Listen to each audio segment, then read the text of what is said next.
All right, good afternoon, everybody. We are going to be doing an employer onboarding for a teacher apprenticeship pilot this afternoon.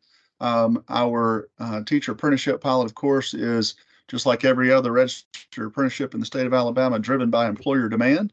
We have employers all over the state who are desperately seeking qualified teachers. And so the purpose of the registered apprenticeship for teachers is to help meet that workforce need by creating a new avenue for people to be able to access the training.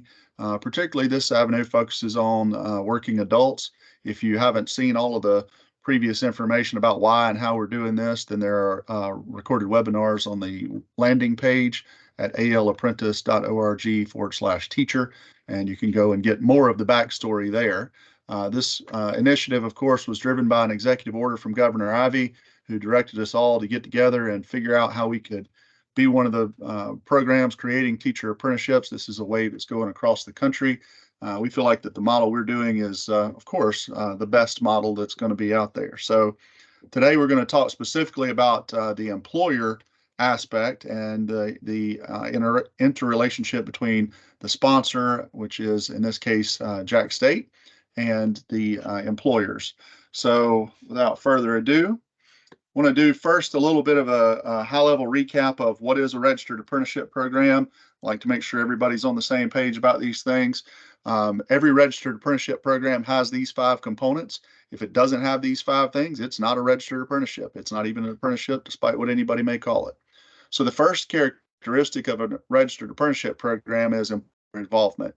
In Alabama, we actually have a policy that says we won't build, work on, or even start a registered program until there's an Alabama employer at the table telling us what they need and defining the training outline, helping us to identify the demand. In this case, we didn't just have one employer, we had a group of employers represented by CLASS, Council for Leaders in Alabama Schools, brought together some principals from across the state, and the State Superintendents Association got us a representative sample of superintendents from big districts and small districts and all that. So we really appreciate that group serving as our sounding board as we go through this. You'll hear some decision points that were made, and they were made by that group because this is an employer-driven model. So the second component of a registered apprenticeship after employer involvement is the structured on-the-job learning. This is really kind of the secret sauce. The magic of a registered apprenticeship is moving everything out of just the hypothetical and theoretical training that happens in the classroom, but putting it on the job and mastering competencies and skills that are directly related to being able to do the job and doing that in a real-world paid work environment. So that on-the-job learning is what you have to be able to do to be proficient in the job. But to do that, of course, you have to know some things. So the third component is related instruction. So sometimes called RTI or related technical instruction. This is what you have to know to be able to do the things on the job. And in this case, that related instruction is being provided by Jack State. And Jack State is going to be wearing 2 hats in this program. They are the sponsor and they are the related instruction provider. So I'll say that multiple times, but just keep in mind they're playing 2 parts of this registered apprenticeship program. The fourth component is rewards for skills gains. And that's just a fancy way of saying as an apprentice becomes more skilled and is more valuable to their employer, they make more money. And this is one of the aspects of an apprenticeship program that really is a key differentiator between a traditional education program. Particularly with teaching, you understand, everybody knows that most of the time teachers have to do at least a semester of unpaid work experience when they're doing that internship, and that can be a real barrier for some people. It works fine if you're young and fresh out of high school, going straight through college, and mama's still paying for your insurance. But if you're an adult and you've got bills and you've got mouths to feed, that doesn't necessarily fit. So this program in particular was designed with the rewards for skills gains as a key component to help eliminate those financial barriers for people who are working adults. Then the last component of a registered apprenticeship is a national occupational credential. So when you complete any registered apprenticeship program, you get what's called a Journey Worker Certificate. That's issued by my office. It's recognized in all 50 states and territories. It's fully portable. It's not the same thing as a license. A license, in this case, comes from the State Department of Ed. So you will get your National Occupational Credential Journey Worker Certificate from us. You'll get a license from the State Department of Education. And you'll also, of course, get your bachelor's degree from Jacksonville State University. So you will be well certificated and well documented professional by the end of this program. So those are the 5 core components of a registered apprenticeship. This is kind of the structure of the organizational structure, if you want to say, of how registered apprenticeships are set up. First, you've got the registration agency. That's my office, the Alabama Office of Apprenticeship. We are empowered by the U.S. Department of Labor to oversee registered apprenticeships in the state of Alabama. We promote, support, and expand all forms of work-based learning, but particularly registered apprenticeship. So we're the registering body, and then under that is the sponsor. The sponsor is the one that is the organizer of this particular training program, and Jack State is serving as the sponsor for this. So the sponsor is the one that has to respond to my office. They do a lot of front end setup, and this is what we call a group program. So this is an umbrella sponsor with next. Uh-oh.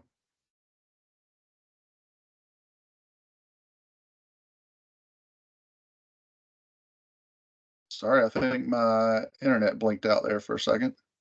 You hear me, Kimberly? Okay, good. All right. So the sponsor is the umbrella organization that runs and supervises the program as a whole. And then since it's a group program, you've got multiple employers that join under that sponsor. So you've got one sponsor, multiple employers, and then you've got a related technical instruction provider. Now, again, 2 hats for Jack State.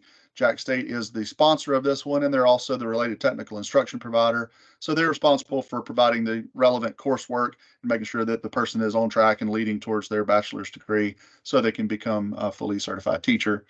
And then last in this chain, you got the apprentice. So the apprentice, of course, is the product of this whole thing. This is the person that we're all looking out for. The apprentice should be able to look back up this chain and be supported by everybody here, from the registration agency to the university to the employer. Everybody here is here to ensure the success of the apprentices, because if we can build all this program and do all this work, we're not getting apprentices successfully trained and through the program, then we're wasting everybody's time. So the apprentice is the key. There are specific roles to be played by those different organizations. So just want to highlight some of the responsibilities of those different parts. First, you got the sponsor, Jack State University.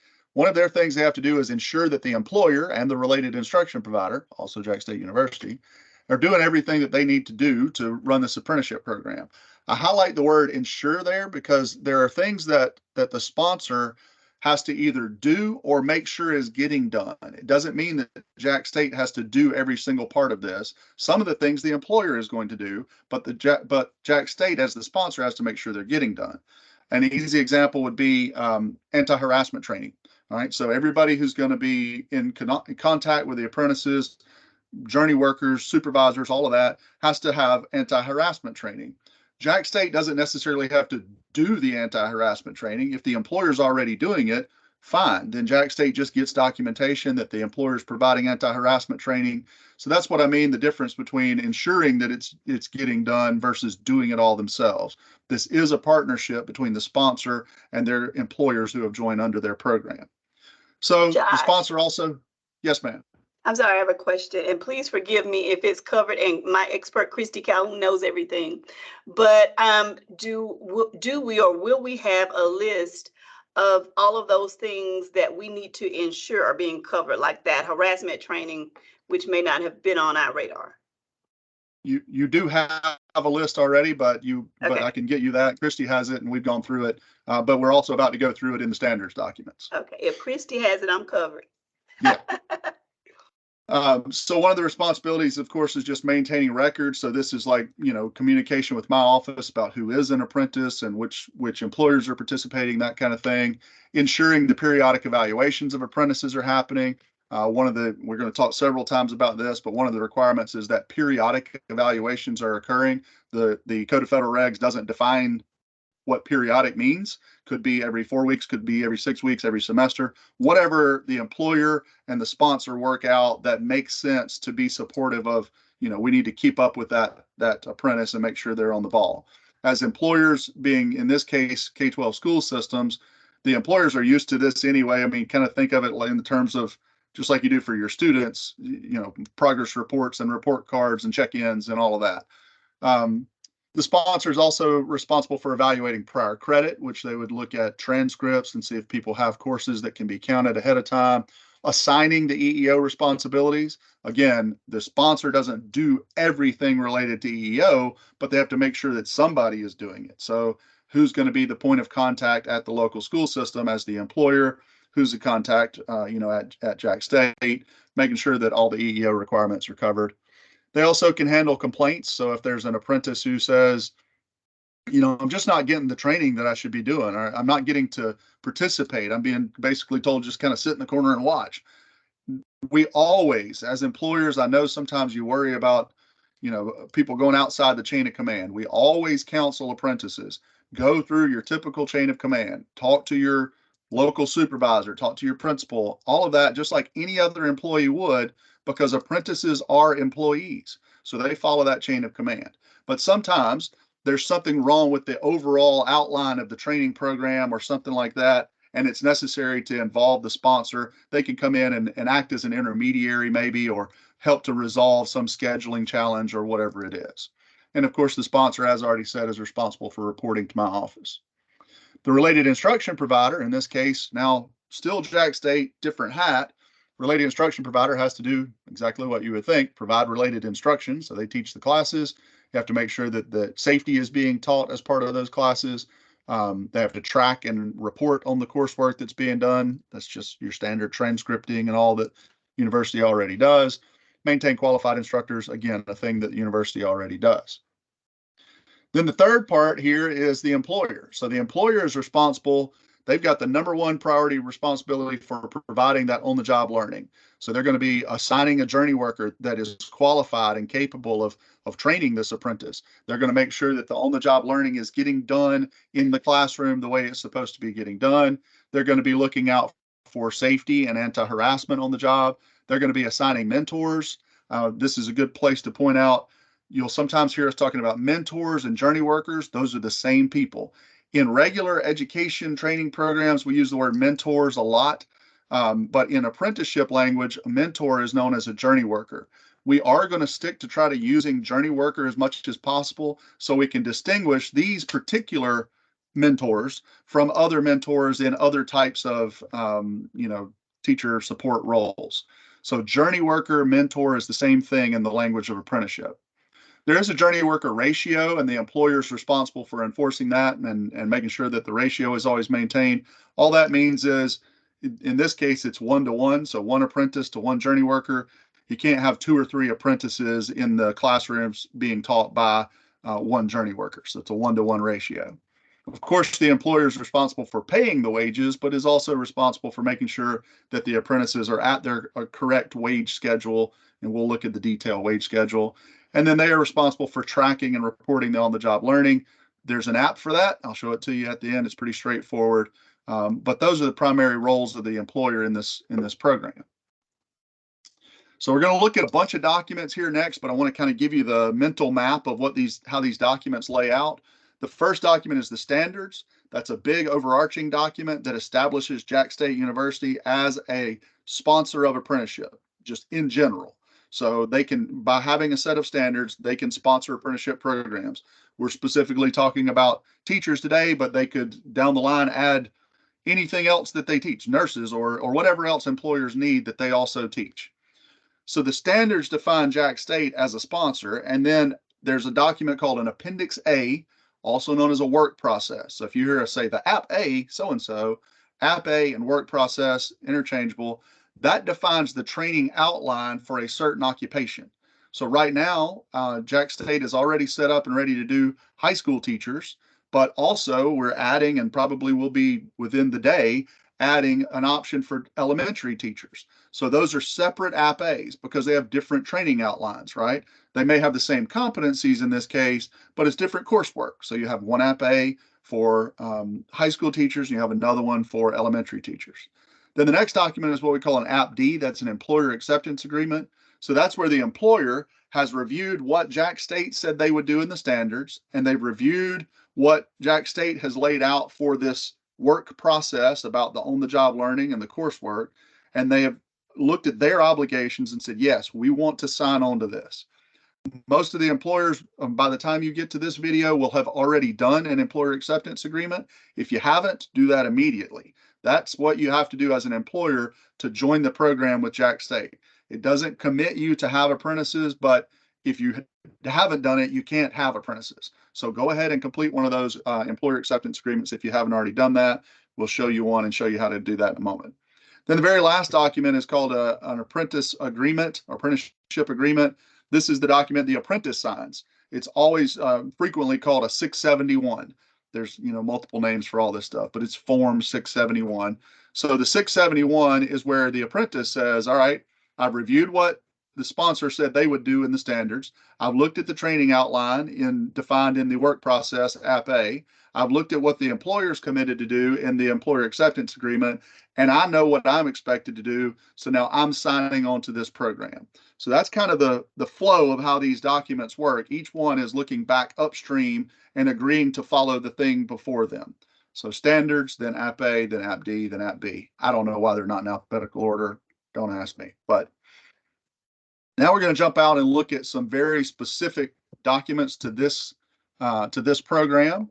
You switch over to my handy dandy Adobe. All right, so this document is the standards. So this is the thing that established Jack State as a registered apprenticeship sponsor. And you can see that was done August 30th. So I'm not going to read you this whole thing, but I want to highlight a few of the responsibilities to your question, Kimberly, about what are the responsibilities of the sponsor. Here's where some of those are specifically laid out. One, the sponsor has to ensure adequate and safe equipment facilities. This doesn't mean that the sponsor has to go out to the schools, to the local employer contact and do some kind of audit. The university is not coming out to check the dates on your fire extinguishers.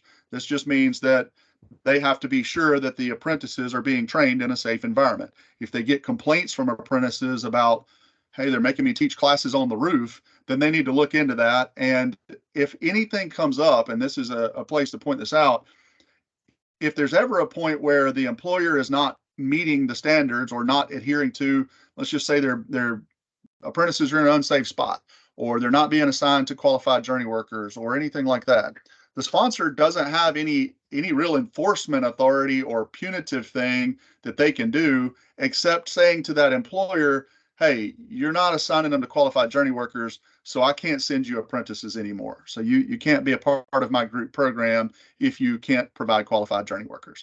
That's pretty much the extent of what would happen here if somebody didn't meet their requirements in this thing. So item 2, ensure that they're qualified training personnel. We've already talked about that. Of course, the university does that for the related instruction, but also we're going to be looking to make sure that the journey workers are qualified. I'll say this again later, but I've done this now several times. I forget. The journey worker qualifications for this is the same as the requirements that it would be to supervise an intern. So a mentor for an intern, master's degree, and all of that would be qualified to to supervise a journey worker. These number 3 and really down through about number 6 here are mostly about record keeping. And I just want to point this out about this 45 days, for example. There's a 45-day requirement for the sponsor to notify my office of any changes. So if the apprentice quits, or if something happens, we need to change them from one journey worker to another or whatever, the sponsor needs to be letting my office know that. But the employer has to let the sponsor know. Because if the apprentice quit, how would the sponsor know if the employer doesn't tell them? So there's got to be a good communication going on, ongoing, regular communication between the employer and the the sponsor they're participating with. So when we get to points of contact, I've already got some that have signed up and they listed the point of contact as the superintendent. That's probably not really the person that's going to be the point of contact. So we need to make sure that within every local school system who is serving as an employer for this program, that there is a point of contact who knows what's going on. They're well briefed. They know they can answer questions from apprentices, or they can respond when Christy needs a document or whatever. And it doesn't really need to be the superintendent, because we all know how hard it is to get a hold of them sometimes for things like this. There again, you see that requirement for periodic reviews. We've kind of talked about that. being able to make available upon request these standards and all the other policies to each apprentice. So it is important as we go through these documents, and they're all on a landing page that I'll show you, to make sure the apprentices, well, the employer, the apprentices, and the journey workers all know what they're signing on to. The gap between expectation and reality is called disappointment, and we don't want any of that. So we want to make sure that we know that the journey worker is fully briefed what they're going to be expected to do. The apprentice knows what they're committing to do. If we do that up front by having everybody get a good look over these standards and understand what's in these documents, then that just sets us up for success as we go forward. Maintaining records, and there's a 5-year requirement for record maintenance. So that's pretty straightforward stuff. Minimum qualifications, you'll see several places in here where things are, it says they are specified in the App A. Remember, the App A is the work process. That's the next document we'll look at. And the reason it says that is because you could be training high school teachers, elementary teachers, nurses, electricians, all kinds of different stuff. So those minimum qualifications may be different for different jobs. So that's why it would be in the App A. The work process, that's the next document. Credit for previous experience. When an apprentice applicant when they start to apply, they need to have their transcript audited so we can see if they have classes that they get credit for, or if there was some way for them to get credit for prior experience. We'll talk about the probationary period when we get there. We already talked about the ratio. We will look at the specific wage schedule. The EEO pledge, so we'll see this in several different places today, but here's the first place where Jack State has committed to a non-discrimination pledge, and this is the specific language. I will reiterate this several times because it comes up a lot. This is a different EEO pledge than you're already using within your local school system on other documents. So you've got, if you're a local school system as an employer, you use a certain non-discrimination statement for your Perkins stuff. For anything that's related to career tech and Perkins funds, you got a certain non-discrimination statement there. This is the same kind of deal. You got to have this specific non-discrimination clause on anything related to apprenticeship. And I'll show you a good place to find that. There is a requirement for an affirmative action program to be developed. I only point this out because employers sometimes will see this and kind of panic. The school board attorney sees it and doesn't understand what they're committing to, and they don't know about an affirmative action plan, and they've got this old vision from the 70s of what that means. The employers do not complete affirmative action plans. The sponsor does. Jack State will do that. And they don't even have to do it until 2 years after they've registered their 5th apprentice.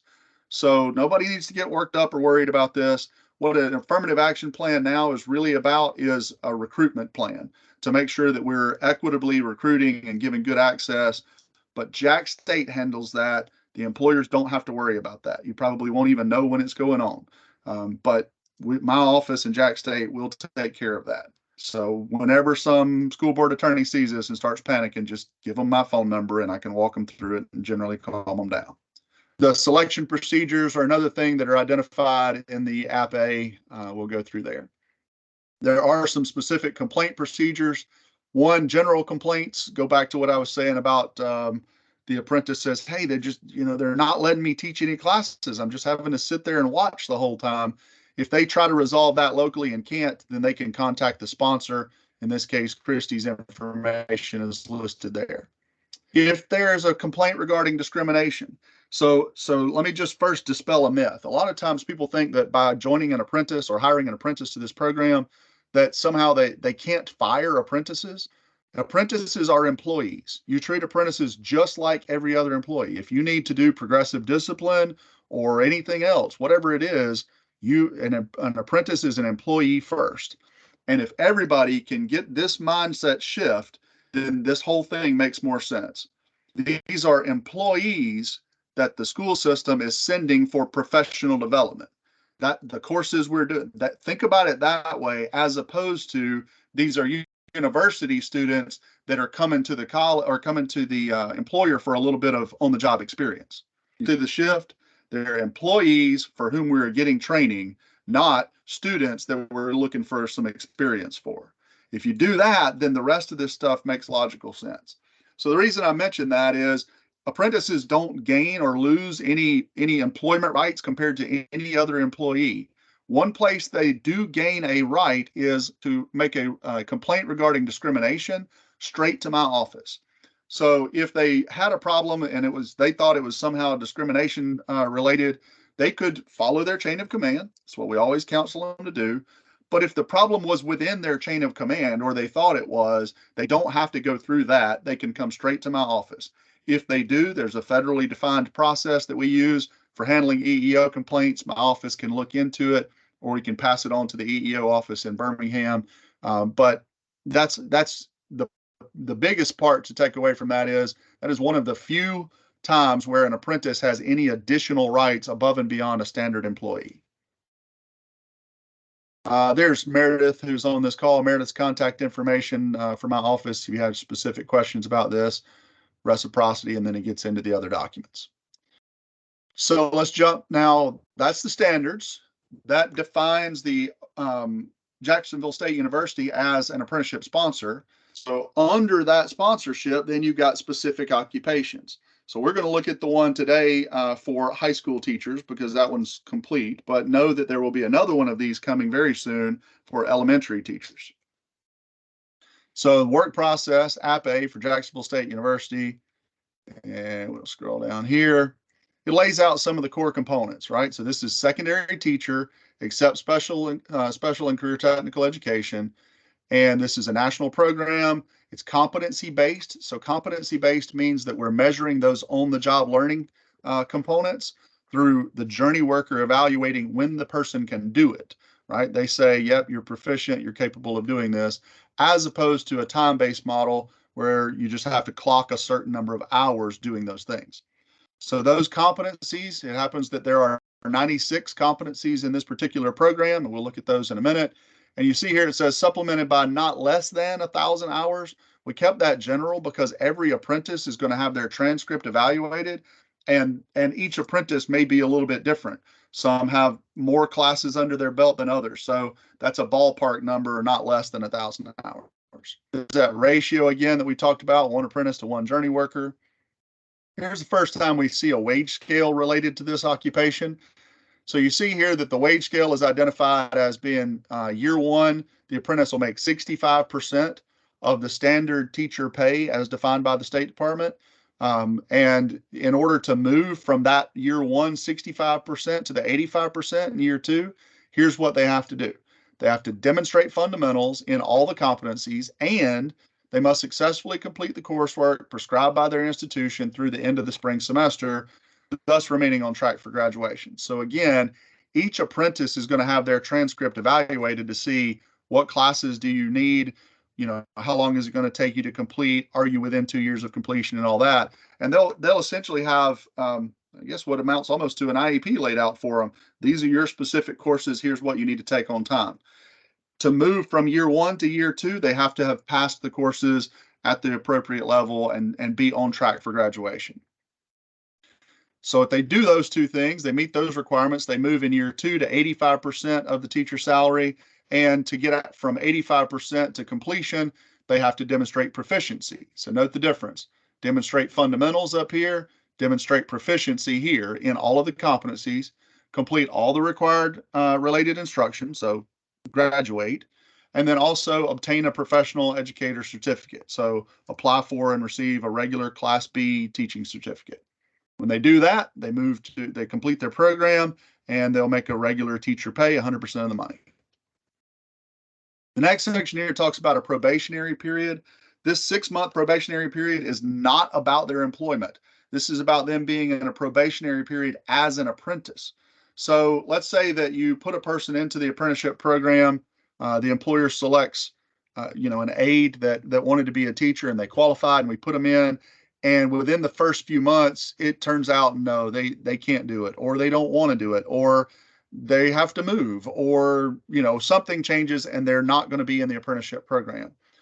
A person can leave the apprenticeship program without necessarily being fired. So the employer might say, hey, this apprenticeship's not working out, you're not doing good, or you want out of it.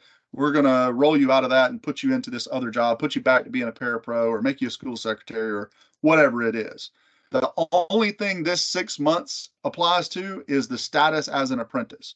So when that person, if they come out of the apprenticeship within the first 6 months, then they don't count against the completion rate for the university as a sponsor. That's it.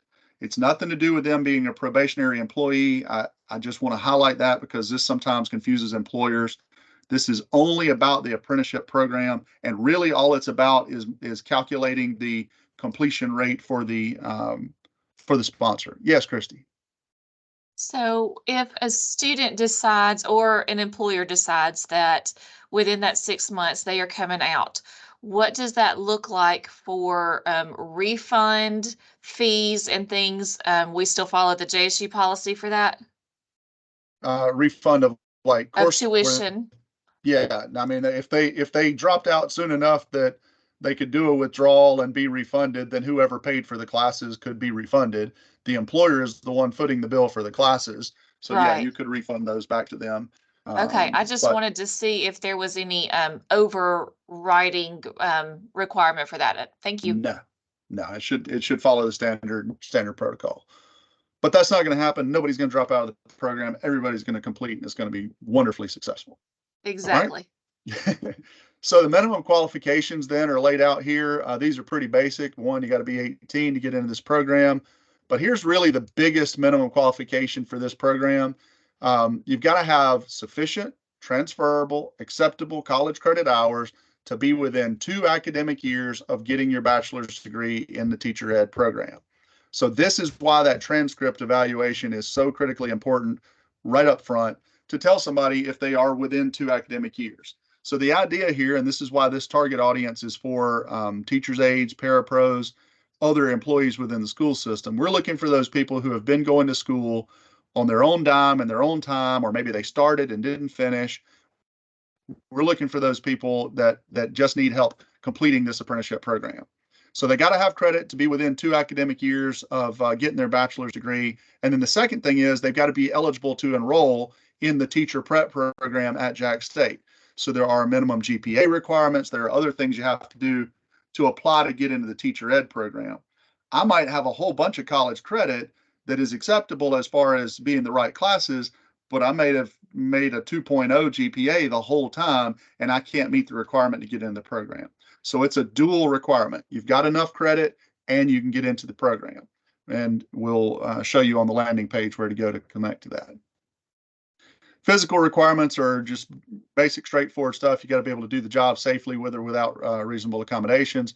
And then these other requirements here, completion of a background check, citizenship, and social security number, those are requirements to be able to get a teaching certificate. So those come straight from the State Department of Ed.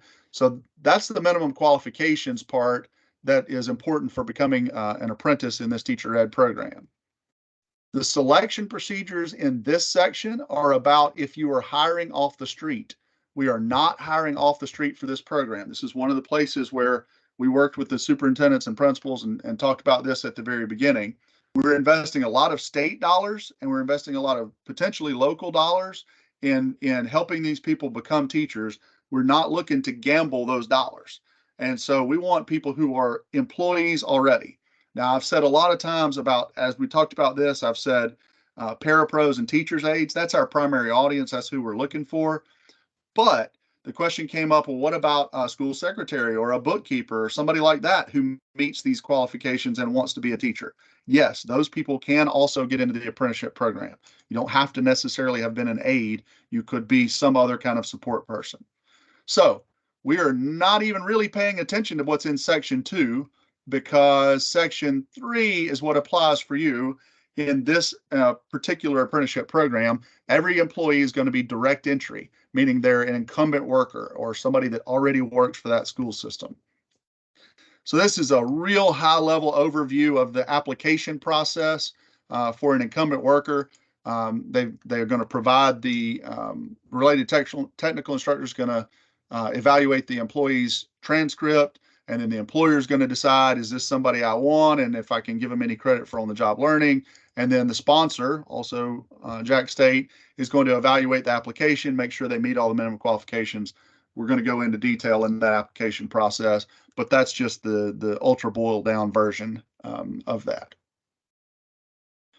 All right. So then also in this work process, this is kind of the heart of the thing. These are the competencies that a person has to be able to do to be successful in this program. So those of you in education will pretty much immediately recognize the way we write these competencies. The apprentice will be able to observable action verb, exactly like you write lesson plans. So the apprentice will be able to confer with staff members outside of the content area, et cetera, et cetera. Then over here on the right-hand side, you see these three columns: field training, demonstrates fundamentals, and proficient in task. Field training is the very first stage, right? So they've observed it. They've maybe done a little bit of participation with their journey worker in doing whatever this competency is. That's step one. You've got to have that before you can move on. But demonstrates fundamentals means the journey worker has decided, yep, when I check this off, they can do it with a little bit of coaching. They can do it under supervision. They're prepared to start trying to practice this on their own. If you remember, that demonstrates fundamentals is mentioned right here in the work process defining the wage progression. So to move from year one to year two, an apprentice will have to check off columns 1 and 2 for every one of these 96 competencies. So that goes back to what we were saying about making sure that the apprentice gets good varied experience, so they're not just locked into doing one thing all the time, and make sure that the journey worker knows that they need to be keeping up with these competencies along with the apprentice. So you will also potentially recognize job function 1 is employability skills. This is something that the superintendents and principals that we worked with felt strongly needed to be included. Things like displaying a good work ethic and maintaining good records and planning and prioritizing. Those are standard employability skills that the school superintendents and principals said, we want every one of our potential employees to have this. From job function 2 on down, you will recognize those. They come from the ATOT. So this is not a whole new thing. The Alabama Teacher Observation Tool, this is not something that's foreign to your folks. Your journey worker teachers should be familiar with these. Your principals and assistant principals who'll be supervising will be familiar with these particular competencies. So in year 1, you're going to be getting your apprentices checked off in columns 1 and 2. You're not actually going to do it on this document. We'll show you how to do it in the app, but checking off on 1 and 2. And then in year 2, they're checking off on the third column, demonstrating proficiency in all of these tasks. So there's all 96 competencies. If you want to review them, and I'd recommend you do, recommend you make sure that your potential apprentice applicants are familiar with them. And then this is the related instruction section. So you've got on the job learning competencies, then you've got coursework related instruction. Right at the beginning of this section, you've got some definitions here. CBA, meaning competency-based assessment. I'm not going to read them all to you. Face-to-face is FF. That is in this document. So Jack State is doing secondary English language arts. Well, this is a generic course outline for anybody who is essentially going to, we'll just call it the junior year of secondary English language arts training. So these are the classes that they'll need to take. And here's a general outline of the timing that it needs to be done. That delivery method column was something that the universities added so that apprentices would have a good idea of, what am I talking about here? Nights, weekends, do I need to leave campus and go over to the university to take these classes? So you see a lot of these are VAS, virtual asynchronous. That means that they are, going to be online, but you can do them at night or weekends or whatever. This is the big thing that the universities are doing to make this work for working adults. So you want to make sure that the apprentices are familiar with this and have reviewed it. Some of these are listed as CE, which is clinical experience. Another important note, and I'll just say this now, I may say it again, it's important to note that this is a full workload, right? So this is not for people who can barely pass their classes in the first place. Your apprentices are going to be working full-time and taking a full course load. So it is important that you pick the right people on the front end that can be successful in this. This is for your high flyers. But it's also important as an employer that you support them in being successful. One of the things that we've heard from peers around the country who are trying to do teacher apprenticeship is if the employer is willing and able to give that apprentice some time during the day when they can essentially have a study period or a study hall. I don't mean your planning period when you're grading papers and planning lessons and all that. I mean a period where you could actually study and prep for your coursework that you're doing. That is showing up as a big bonus. It's not a requirement, but it is a big help for apprentices, is what we're hearing from other people running these programs. Now, recognize if you're on a period schedule, as an employer, if you're running a period schedule, and you can probably carve out one period relatively easily for them to be able to have that study period. If you're on a block schedule, it may be a little more challenging. But remember, these folks are going to have to do EdTPA. So if you can give them that period, especially in second semester of year 2 when they're doing EdTPA, that is just one of the ways that you can support your apprentice in being successful. It is an investment because it means obviously that they're teaching fewer students, but you're planning to have this person with you for the next 25 years. Can you lose one period of them teaching for one semester so that you can be successful, they can be successful in the program, and then teach with you for the next 25 or 30 years or however long it takes to retire these days? So that's the work process. And you see here, this one includes multiple occupations, multiple subject areas, English language arts, and then also secondary social science is laid out in this one. There will be a separate one of these documents for the elementary education. So each employer will need to join on. If you want to do high school and elementary, you need to join on to each of those programs. So how does the employer join on to a program? Well, that is the next document, called an Appendix D, or Employer Acceptance Agreement. So this Employer Acceptance Agreement is something that the school system completes, and it says, hey, I've reviewed what the sponsor is offering, I've reviewed the training outline, and we want to participate in that. This document you need to get this document. If you haven't done it already, you get it from your sponsor. The sponsor will help you fill it out. You'll complete it, send it back to them. We didn't want to put this out there for everybody in the world to be able to get to, because we didn't want, a teacher to fill it out or something like that. We want this to come from the superintendent and the representatives of the school system. So what does this document say? Well, in big fancy language, it says that the employer agrees to follow the provisions of the apprenticeship as laid out in the standards. That's the first document we looked at, and in the APA, second document we looked at. The employer has been provided a copy of these, so you're saying, yeah, I've been able to review them. On the job, the apprentice is guaranteed assignment to a skilled and competent journey worker. So you're going to make sure that journey worker meets those qualifications. And also that not only do they have the master's and they've got the years of experience, but they're in the right subject area. So if you're talking about high school teachers, for example, if somebody says they want to be an English language arts teacher, you can't just stick them in a classroom with a social studies teacher or a science teacher. They've got to be in the subject area that they are studying to be in. I know that sounds obvious, but we want to make sure everybody's clear on that. Also, this business about the apprentice will be rotated to ensure training. That doesn't mean you're going to rotate them from one person to another or anything like that. It just means that in this APA, when we're talking about all these competencies, the journey worker and the employer are going to make sure that they get exposure to all these different things. So it's not just I write lesson plans and grade papers every single day, and that's gotten me checked off on this particular batch of competencies, but I never get to, I don't know, assess learners throughout the lesson or encourage learner self-assessment or et cetera, et cetera. So the employer, by signing on to this APD, is assuring that, yes, we'll make sure that the apprentice gets good exposure across all of those different competencies. In a classroom setting, it shouldn't be hard to do.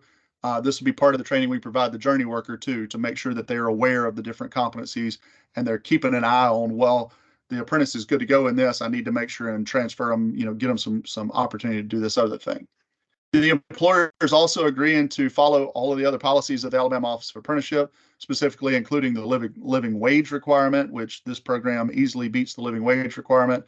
All that says is that any apprentice has to be making at least $15 an hour by the end of 1 year of training. We're well above that with this program, so that's not really a consideration. It does also say, though, that the employer is committing to the last dollar scholarship provision. So this is one time, I'll say it multiple. There are state dollars available to offset the cost of participating in this. but this is not free to employers. Nobody is ever wanting to pretend that there will be no investment on behalf of the employer, the local school system.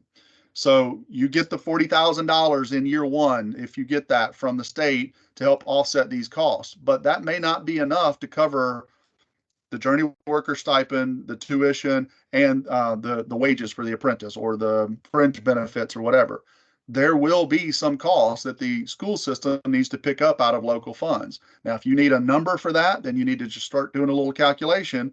All right, if I get 40,000 and I've got this much cost in tuition, which Christy and JSU can help you if you need to come up with an estimate for the cost of the tuition, and I've got this much in journey worker wages, here's what I'm going to be spending. So you can put a dollar figure to that local investment if you want to do that. But point being, the apprentice does not pay the bill, and nobody is promising the employer that this is going to be completely covered by the state. So we don't want anybody going into this thinking, hey, I'm going to get, oh, I see Christy says she has a rough estimate on the price. So great. We don't want anybody thinking that we're promising that the bill is going to be totally covered by the money that you get in incentive funds. All right, so the form has to be signed and sent back to Jack State. The name of the employer, obviously. I do want to ask you, please fill out the EIN number. For some reason, most people don't know that right off the top of their head, so they skip that, but we need it, so please fill that out. Primary point of contact here does not really need to be the superintendent. I saw one, where the superintendent was listed as the point of contact. That's great if the superintendent really wants to be hands-on and involved in this, but we need somebody that can answer daily questions from apprentices or, communicate on an ongoing basis with Christy or with the university or with my office. And reality is that we know that superintendents are sometimes hard to track down for that kind of thing.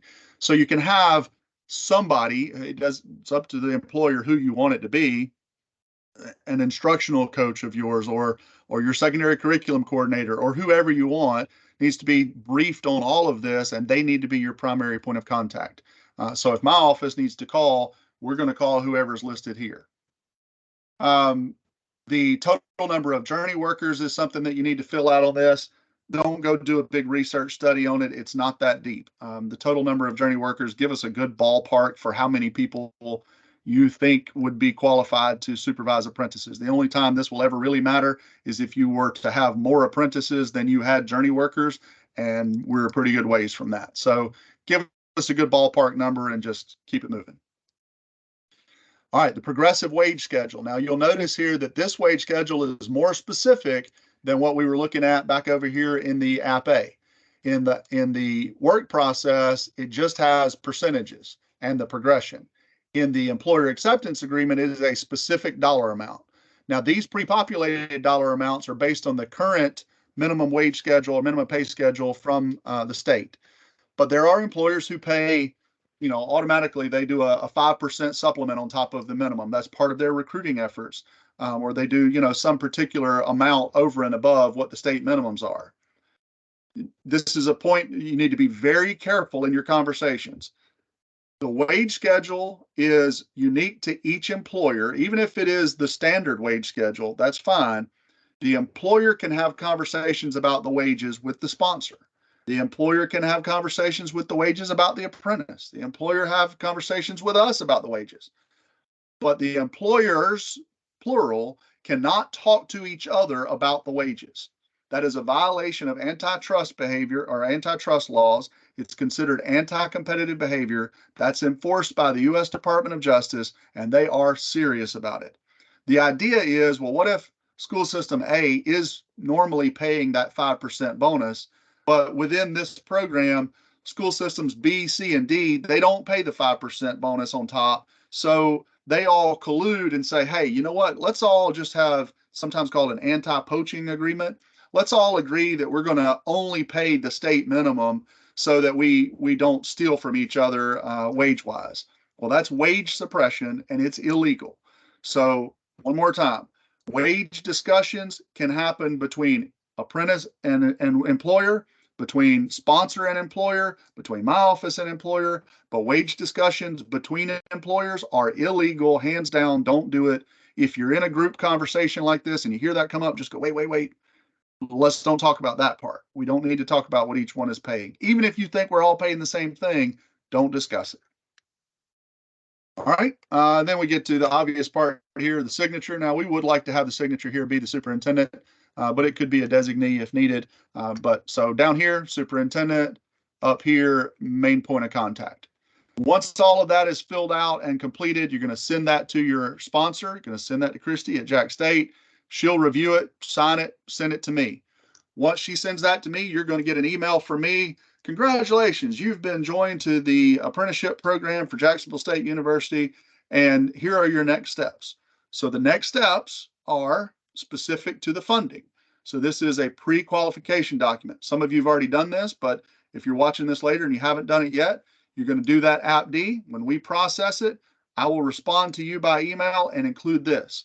So I mentioned that we've got funding from the legislature for this program. We got $2.4 million of funding, and that will cover 40 apprentices for each cohort. So we'll be able to do 40 apprentices per year in each cohort. It's a total of $60,000 allocation per apprentice, but it's a 2-year program. So to get that money, you've essentially got to get in line to get that money. So within your local school systems, you already, I'm sure, have a process where you get set up, or you set you set companies up as vendors. So if you want to buy t-shirts from somebody or trophies or whatever you need, you've got a process in your finance department where you get the information from them, get their W-9, all that, and you put them into the system so you can later cut them a check as a vendor. That is one big component of what this does. My office, Amy Brown, her email is right down there. She will guide you through the process of getting set up as a vendor. AIDT, Alabama Industrial Development Training, is the fiscal agent that handles all of that for my office. So if you see anything that says AIDT instead of the Alabama Office of Apprenticeship, that's why. They handle our money. They handle our checking account. So this document will be emailed to you once we get an employer acceptance agreement. And what are you committing to do in order to get in line to accept these funds? Well, the first thing is you understand that this is pre-qualification, not a guarantee of funding. And just like you've seen on a million other things, it is subject to continued allocation by the Alabama legislature.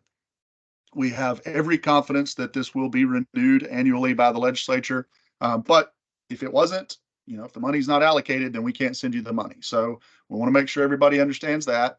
The second thing here says that you understand that nobody is an apprentice until they've been all the way approved, right? So they've got to go through the approval process, one at the college to make sure that they have the credit. Then they got to be approved by you as the employer to make sure that you want this person to be your apprentice. Then they've got to be sent to the State Department of Ed to make sure that they can get this teacher apprentice license. And then they got to be registered into the database. Multiple steps there. We just want to make sure that folks don't get ahead of themselves and think that they can go out and tell somebody, yep, you know what? You want to be an apprentice? I want you to be an apprentice. You are an apprentice. Nobody's an apprentice till they get all the way through this process, and we can't provide funding unless they're a registered apprentice. The next box here talks about the stipend to the journey workers. So these journey workers, they're your lead teachers. They're your best people in the building. They probably already have a million things to do. We're going to be asking them to do some additional things. Then they need to be paid to do those additional things. So a survey was conducted from superintendents and principals. How much do you think is reasonable based on the number of hours of work that we expected this is going to take? The first year stipend is $3,500 for the journey worker. You can pay that out of the incentive funds that we're going to give you, or you can pay it from local funds. You can pay it all in one lump sum, or you can pay it spanned out over the course of the year. That's an employer decision, but that journey worker has to be paid $3,500 to supervise an apprentice in year one. In year two, it goes down to $2,500 because there's a little bit less intensive workload, but there is still some workload for that journey worker to be monitoring and going and getting to do observations and that kind of stuff on the apprentice. The incentive funds are meant to offset the cost of employer participation. There's no guarantee that this is going to be free. Work commitments are what we call documents. Sometimes employers will have a thing where if I put you through the apprenticeship program for 2 years, you have to stay here and work for me for 2 years after, or you have to pay me back for the cost of your coursework. That's what we call a work commitment. Those are not permitted under this because we're giving you a significant chunk of state dollars for that employer to offset this. So you can't require a work commitment for this program. The LEA will require all journey workers to participate in the training. So there is required training. That's one of the reasons that we're paying them a stipend. And we're school people. Meredith and I are both former school people, so we understand we're going to do it during the summer. Some people are, they're off contract, or they are maybe on vacation or whatever. Typically, that's 2 half-day virtual trainings, but we will make sure that we record it or have it in some way available so that it's convenient for the journey workers to do, but they do have to do it. Yes, Meredith. Meredith, you got your hand up?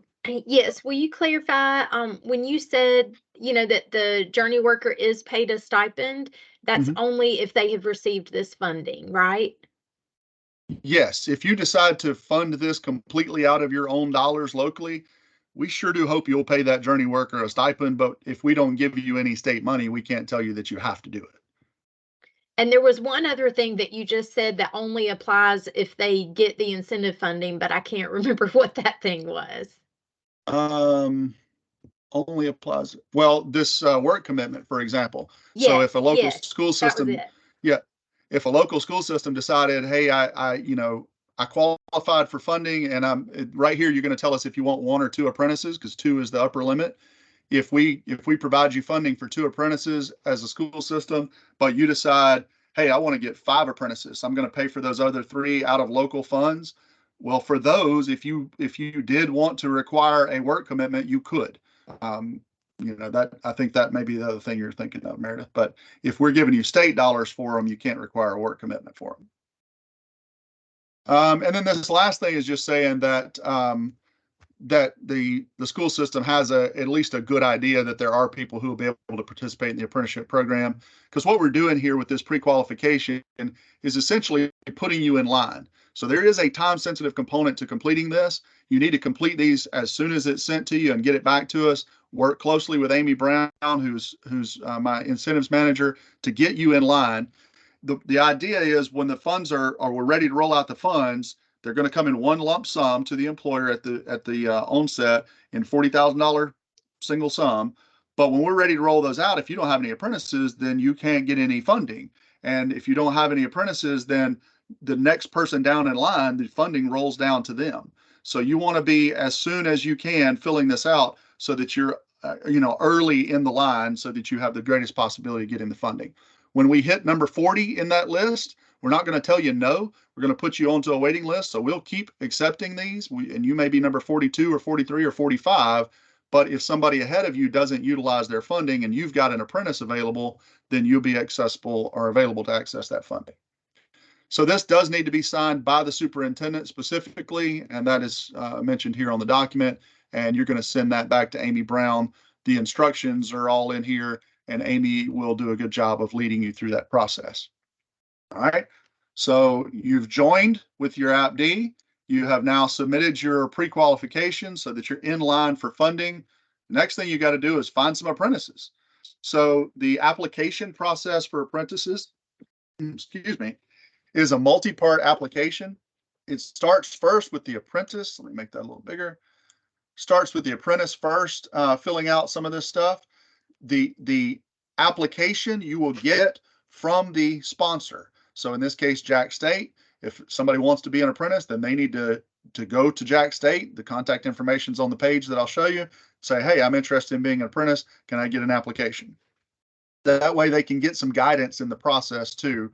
We don't want to just post it, a whole bunch of people download it, fill it out halfway, send it in, and then it's a mess. We want to be guiding them through this process from the very beginning. So the first part, super simple, basic demographic information that they need to fill out. This section right here, Social Security number. Some people are hesitant about putting their Social Security number onto these documents, which I understand.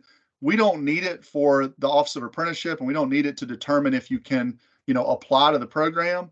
But the State Department does need it so that they can process you for a teacher apprentice license. So if an apprentice, doesn't feel comfortable putting that number on there and they want to wait until the end of the process and put it on at the very end so that it's not floating around with their number on there, they can do that.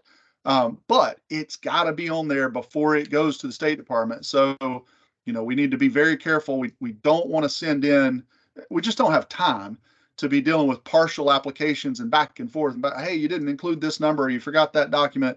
We need to be very meticulous, make sure we get these things filled out properly the first time. So this misnumbered section right here is about pre-apprenticeship. Everybody will mark no on that because we don't have any pre-apprenticeship programs for teachers at this time. This section is about the voluntary disclosure of disability. This is a big thing for apprenticeship programs. Every applicant and apprentice has to have the ongoing opportunity to disclose if they have a disability. So the idea here is, just like this demographic information up here, we want to make sure that people with disabilities are having the opportunity to apply and to get into this apprenticeship program. Well, we won't know if they have a disability or not if they don't tell us. So this link right here carries you to this document. This is called the Voluntary Disability Disclosure. At the application phase, so while they're applying for this apprenticeship program, they are not required to fill one of these out. You are required to give them the opportunity to fill it out, but they aren't required to fill it out. So they've got the link. They are encouraged, hey, if you need to notify us that you have a disability, please fill this out. You can do it at any time. Let us know. So let's say they do fill it out. Well, what do you do with that form? The options here are, yes, I have a disability. No, I don't have a disability, or I don't want to answer. So they fill that out. They give it to their employer, and it doesn't go anywhere else. The employer gets that document and puts it into a folder. It doesn't go into their personnel record. It doesn't go into their apprenticeship training documents. I recommend one specific folder in the person who is managing this at the employer level. You've got that one folder in your file cabinet where every one of these goes forever, and they don't go anywhere else. The only thing you will ever do with this is communicate the answer from this to the sponsor. Now, sometimes, depending on how your sponsor wants to handle it, what the employers will do is they will actually mail or hand deliver these documents directly to the sponsor so that the sponsor has them on file. Or this could be a thing where the sponsor says, no, you've got them. That's fine. You maintain them. I just need to know what the answer was. Yes, I have, or no, I don't have, or I don't want to answer. Because we got to put that into the database when we register the apprentice. What did they say? Yes, no, or I don't want to answer. So at the application stage, it is not required that they fill this thing out.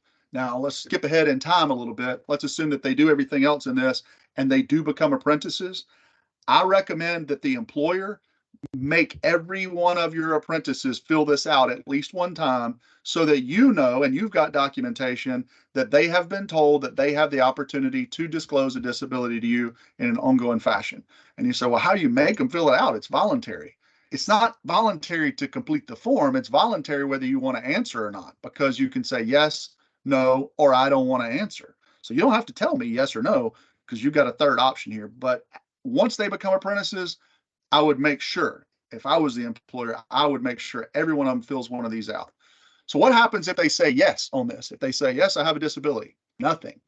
This is not the same as them asking for accommodations. So as an employer, and this is just universally true, you should be making sure that every one of your employees understands how they should request accommodations should they need them. Right. So if I need accommodations, I need to know that there's somebody here and I can go tell I need large print, or I need wheelchair access, or I need whatever accommodations it is that I need. That's a separate process. That's not the purpose of this. Be careful that you don't, through the best of intentions, you get this form and you see that it says yes, and then you go call that person in and you go, hey, I see you marked yes, you have a disability. What can we do for you with that? No, that's you're violating their right to privacy. If they want to tell you what it is, they'll tell you. So you just universally let everybody know that they have the opportunity to fill this out anytime. Also, that they can change their answer. They can fill it out again down the line. Right now, this moment, I would fill it out and say, no, I don't have a disability, but I might get hurt or get old or whatever between now and tomorrow, and suddenly I do have a disability. I can change that status in that document. All right. So that's page one. It's actually a lot simpler. It's a lot more explanation than it is to fill out. All right. So fill out those basic demographics. Social security number can wait, but it's got to be on there before the application gets turned in finally. Mark no in section 7. Give them the opportunity to do section 8. This part right here is the responsibility of the applicant to do. This is the background check stuff. You employers probably recognize this because this is cut and paste from every other background check if you're applying for a teacher certificate of any kind in Alabama. If this is the first time that an employee of yours is going to be filling this out, please provide them some help with this. I'm sure somebody in your local education agency is an expert and deals with background checks. These folks don't do that every day, right? So the apprentice applicants, they don't do that. So help them with this part so that it gets done right the first time, because that's a lot and it could be confusing. We don't want to get anything held up waiting on a background check. So help the apprentice fill out that section. Once it's all done, the apprentice signs that.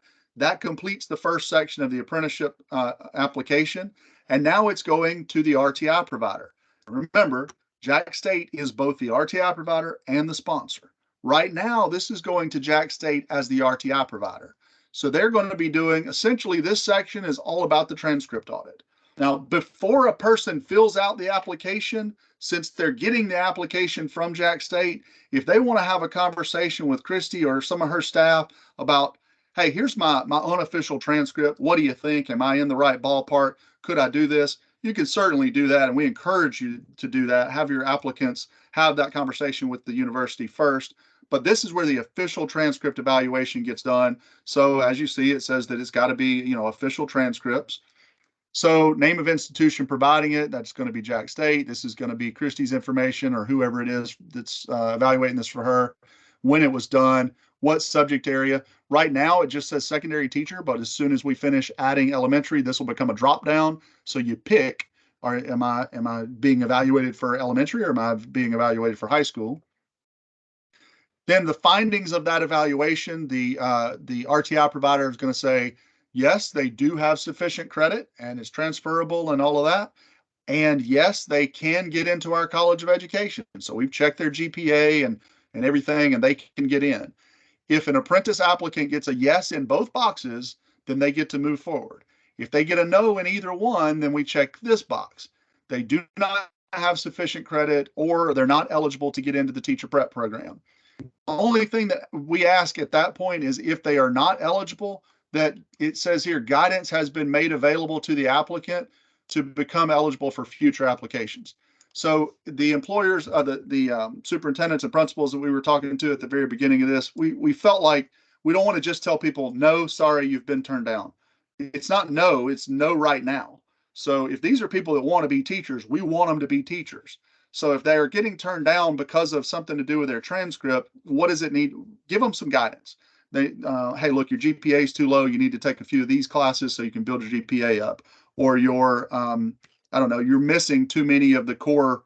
You haven't even done English 101 yet, right? So you need to do some of this other stuff so that you get to the point that you're eligible for this program. So that's if we mark a no. But we're assuming that people are going to be yes and yes in box A and B.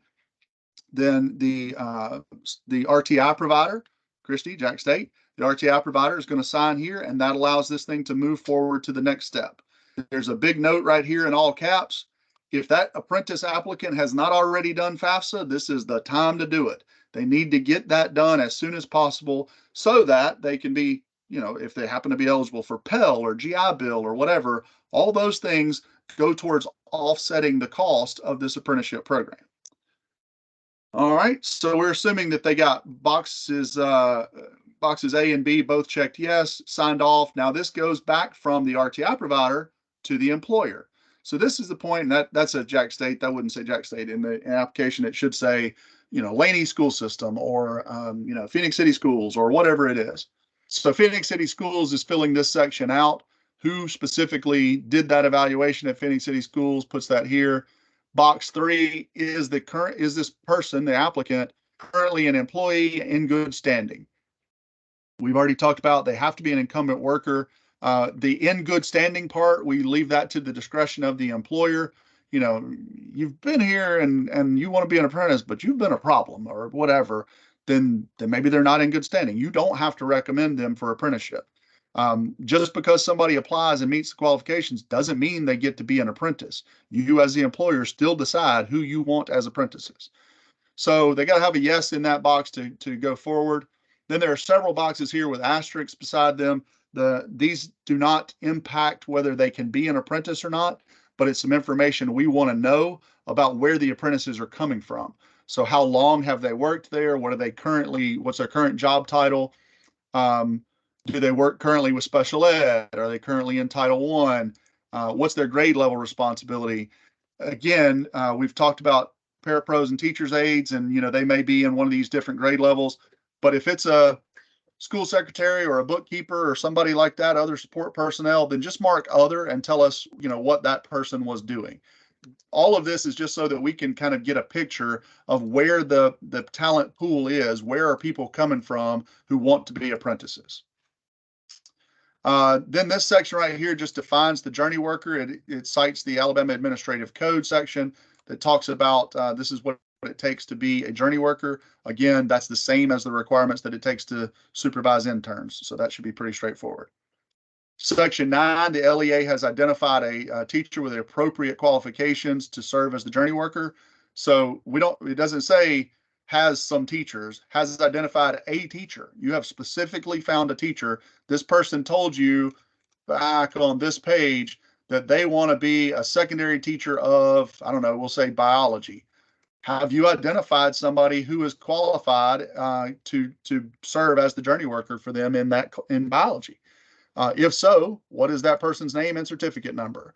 We take this part very seriously. So we really want to know that person has been identified and is going to be a qualified journey worker. We don't want to have apprentices get all the way through this process and then find out, wait, we don't have anybody who can supervise you in high school biology.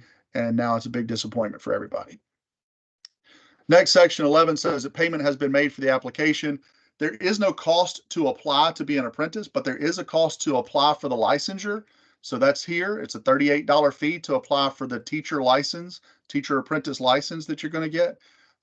School systems are well familiar, as I understand, with how to make those payments. School system is responsible for this payment, not the apprentice applicant. If you decided you want them to be your person, then this is the first place you're going to invest in their apprenticeship, is that $38 fee.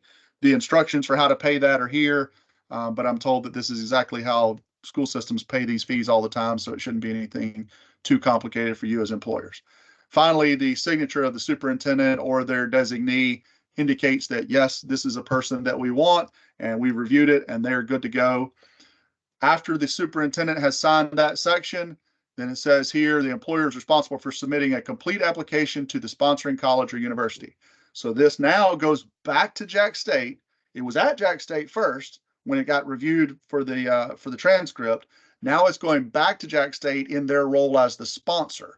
So they will take a look at it. If everything is good to go, then they're going to enter this person into the database, into Rapids, and they're going to create the next document. They're also going to communicate to the State Department, this is a person that we need a teacher apprentice license for.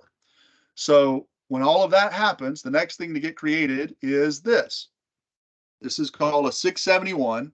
This is the apprenticeship agreement. So remember, we've got standards. That's the big document that sets up the sponsor. Then you've got the work process that defines the training for becoming a teacher of whichever type. You've got the employer who has agreed to participate in that with the employer acceptance agreement. Now we're down to the point where the apprentice has the opportunity to review what they're committing to do, and they sign off on their apprenticeship agreement. All of this will be auto-populated by the sponsor when they put the person into the database. So if you ever see one of these that has handwritten stuff, or it's typed in somehow, manually, if it's not auto-populated, then it's not real. People aren't trying to fake these, but they get confused and they find this fillable PDF online and they go type it all in and think that they need to submit that. That is not how this works. So the way it works, the sponsor will take this application, and you'll notice this section here looks a whole lot like this section here because it's the same questions. So the sponsor takes that information, puts it into the database. It fills all of this stuff out, program sponsor information, how long is the program, the wage schedule, et cetera, fills every bit of that out. And when they hit submit, it comes to our office. We look over it one more time, make sure everything's kosher. And when we approve it, our signature will be auto-populated into this block. It's actually just typed into this block. So you'll see ours printed in there. When that happens, the sponsor will send it to the employer and say, okay, we've got an approved 671. We need to get it signed.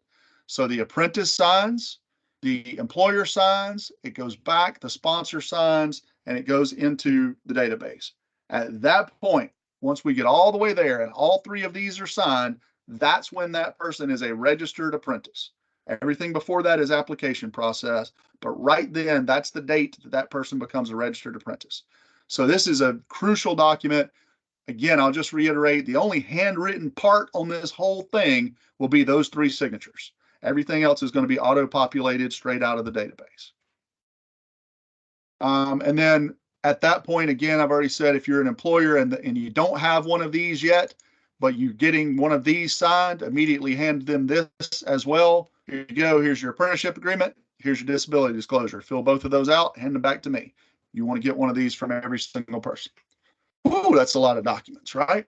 Okay, so we're going to switch back over to PowerPoint for a moment.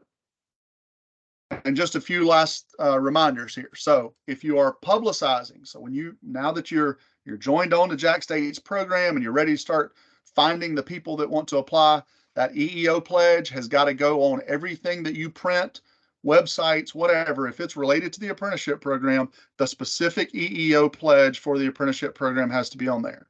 I meant to show you on the application, if you're just looking for an easy place to find the language so you can copy it from, it's right there. So it's on the bottom of the application and good plain text that you can easily copy. You've got to display the EEO poster. So this EEO poster, we'll give it to you in PDF form, but we'll also, if you need some printed, we can mail you some.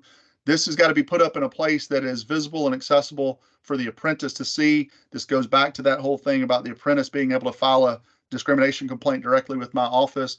Don't put this up at the central office. This needs to be in the break room wherever the apprentice actually works and has access to. Break room or lounge, whatever, wherever you can put it. Anti-harassment training, I want to reiterate, that's got to be done for every journey worker, supervisor, apprentice. Everybody that's going to be part of the apprenticeship program has to do this. You as the employer, work it out with the sponsor. If you already do it, fine. Then just provide documentation to the sponsor that you do it. But everybody has to be trained in anti-harassment. This is training that you can't just have a non-discrimination clause or an anti-harassment statement on page 12 of the district handbook and say, oh, well, that covers it. It's got to actually be interactive training, and it must obviously communicate that harassment is bad and won't be tolerated.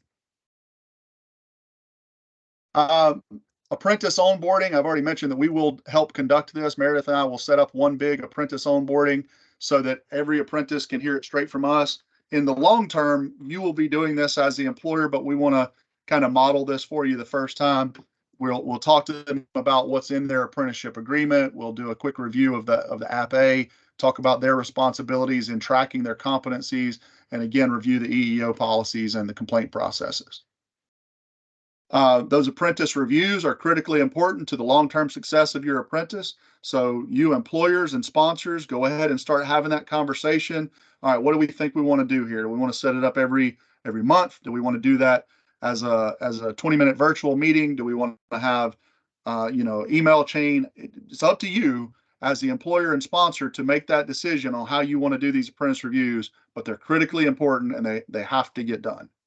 Also, I want to point out here, and I'm glad I noted that, the apprentice needs to be given the opportunity to provide feedback. There are going to be things, especially with this being a pilot program, there are going to be things that we need to know from the apprentice perspective. Hey, y'all are killing me with this schedule. If you could just tweak it in this way, it would be much more, feasible or successful. We really encourage you to include that apprentice in every one of these reviews. You're talking about them, you might as well be talking with them. So apprentice, employer, and sponsor all together on those apprenticeship reviews.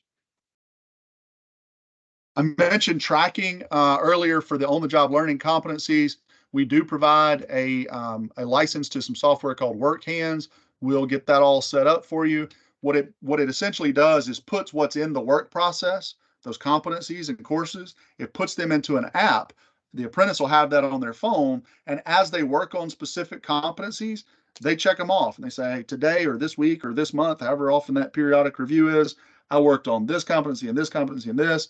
And then when they hit submit, it rolls up to their journey worker, and their journey worker says, yes, you did work on these, and you are demonstrating fundamentals, or you are proficient in task. That's where the journey worker keeps up with where the apprentice is. The beauty of it is it's all in one place. The coursework is also listed in there. So everybody can have an easy, common visual of this is where my apprentice is in their process. You can run reports out of it, all of that kind of stuff. It's very simple, great software, and we will provide some orientation for that to both the apprentices and the journey workers during their onboarding process. All right, so just a quick review of the next steps. Right now, we're assuming that you have done your Appendix D, your employer acceptance agreement, and we're assuming that you have done your pre-qualification. If you haven't done that, do that immediately. Get your pre-qualification turned in and get your employer acceptance agreement done. The next thing you need to do, obviously, is be advertising for apprentices. So go out and start beating the bushes and find people that will be interested in joining this program.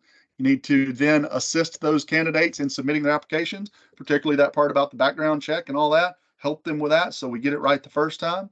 Then we'll be together with the employers in my office and the sponsor onboarding those apprentices. We can do that over into the spring. Once we're identified, it's okay, we'll have time. But right now, the time crunch is to get joined to the sponsor and get signed up and then find some apprentices or apprentice applicants. You also can be simultaneously working on identifying journey workers. So as you find an applicant who says, yes, I want to be a high school English teacher, right then you should start looking for the journey worker to match up with that person. We will then be doing that journey worker onboarding this summer, and then in the ongoing fashion, monitoring apprentices and reviewing their progress in coordination with the sponsors. So that's kind of the big picture next steps as we move forward to implementation. All right, that's what I've got. Meredith or Christy or Linda, anybody on the call got questions or anything that I skipped? Oh, I know what I skipped already. I didn't show you the landing page. Here it is. There is a landing page that has been developed to keep up with all these documents. So right now you can, go there and see, here's a copy of the standards. You've got a copy of the work process for secondary teacher. As soon as we get the one for elementary, it'll be added right there under that. You've got the employer acceptance agreement. This is just the sample. You get the original, the real one from Jack State, get it from Christy. The sample application will also be available from the sponsor from Jack State. And then this is the link to apply to the JSU College of Education. So you'll be guided in that by the sponsor. But here's a page for your potential apprentice applicants to go and look and see, hey, here's my checklist. Here's, I've got some questions. They can get contact about the College of Education right there. Now that I remembered that, you'll see here, these are the school systems that we've already got joined on under Jack State. So that's great. Got quite a list going there. Now, anything else that I forgot? I think you covered it all. Everything that came to my mind, you covered it. Great job. I can't imagine that you Yes, left thank you, anything out. Josh. You'd be surprised. I'm sure I left something out.